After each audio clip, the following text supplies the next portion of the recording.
Welcome to my channel. இந்த video பிடிச்சிருந்தா மறக்காமல் நம்ம சேனலை சப்ஸ்கிரைப் பண்ணுங்கள். இந்தியா விடுதலை அடைஞ்சதுக்கப்புறம் முதல் நாடாளுமன்ற தேர்தல் அக்டோபர் 25ஆம் தேதி 1951ஆம் ஆண்டு நடந்தது. இந்த முதலில் நடந்த பொது தேர்தலானது 4 மாதம் நடைபெற்றது. இந்த முதல் நாடாளுமன்ற தேர்தலானது 68 கட்டங்களாக நடந்தது. இந்த பொது தேர்தலில் 45% ஓட்டு வாங்கி இந்திய தேசிய காங்கிரஸ் பெரிய வெற்றி அடைந்தது.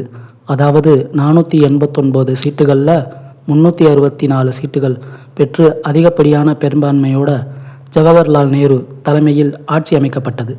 ஆமாம், இந்தியா விடுதலை அடைஞ்சதுக்கப்புறம் ஜவஹர்லால் நேரு மக்களால் தேர்ந்தெடுக்கப்பட்ட முதல் பிரதமர் ஆனார். அதன் பிறகு நேரு மற்றும் லால் பகதூர் சாஸ்திரி அவர்களின் மறைவிற்கு பிறகு இந்திரா காந்தி அவர்கள் தலைவரானார்கள். மக்களால் தேர்ந்தெடுக்கப்பட்ட முதல் இந்திய பெண் பிரதமர் ஆனார் இந்திரா காந்தி. அதன் பிறகு முதலாக மக்களால் காங்கிரஸ் வீழ்த்தப்பட்ட தேர்தல் 1977 நடத்தப்பட்ட பொது தேர்தல். இதனுடைய காரணம் என்னன்னா, எமர்ஜென்சி சட்டத்தை நாடு முழுவதும் இந்திரா காந்தி கொண்டு வந்ததன் பிரதிபலிப்பு தான் இந்த தோல்வி. இந்த 1977 ஜனதா கட்சியின் முராஜி தேசாய் அவர்கள் 81 வயதான இவர் இந்தியாவின் மிக வயதான பிரதமராக பதவியேற்றார். இந்த தேர்தல் வரலாற்றிலேயே 1984 நடந்த தேர்தல் மிக முக்கிய தேர்தலாக மக்களால் பார்க்கப்பட்டது. என்ன காரணம்னா, நம் நாட்டு பிரதமராக இருந்த இந்திரா காந்தி அவர்கள் சுட்டு படுகொலை செய்யப்பட்டதற்கு பிறகு நடந்த தேர்தலாகும். இதில் காங்கிரஸ் தலைவரான ராஜீவ்காந்தி 414 சீட்டுகள் பெற்று இதுவரை இந்திய தேர்தல் வரலாற்றிலேயே இல்லாத அளவிற்கு அமோக வெற்றி பெற்றது. இந்த ரெக்கார்டை இதுவரைக்கும் யாருமே முறியடிக்கலை. இதை விழுக்காடு விகிதத்தில் பார்த்தோம்னா 61% ஆகும்.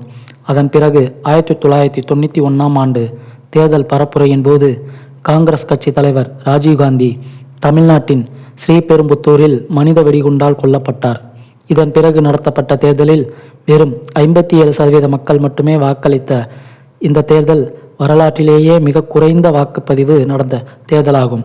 இதன் பிறகு முக்கியமாக 2014 தேர்தல் ஒரு திருப்பு முனையாக அமைந்தது. இதில் நரேந்திர மோடியின் தலைமையில் பிஜேபியின் NDA கூட்டணி 336 சீட்டுகள் பெற்று தனிப்பெரும் பெரும்பான்மையோட நரேந்திர மோடி அவர்கள் பிரதமரானார். 2019 தேர்தலில் 67.40% ஓட்டுகள் பதிவு செய்யப்பட்டது.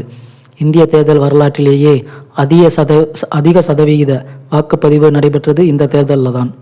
மேலும் இந்த தேர்தலில் பிஜேபியின் NDA கூட்டணி 353 சீட்டுகள் பெற்று மிகப்பெரிய பெரும்பான்மையோடு நரேந்திர மோடி அவர்கள் மீண்டும் இந்திய பிரதமராக தேர்ந்தெடுக்கப்பட்டார். இதன் பிறகு 2024 நடந்த தேர்தலிலும் மக்களால் நரேந்திர மோடி அவர்கள் இந்திய நாட்டின் பிரதமராக தேர்ந்தெடுக்கப்பட்டு அசைக்க முடியாத ஒரு ஆளுமையாக வளர்ந்து நிற்கிறார்.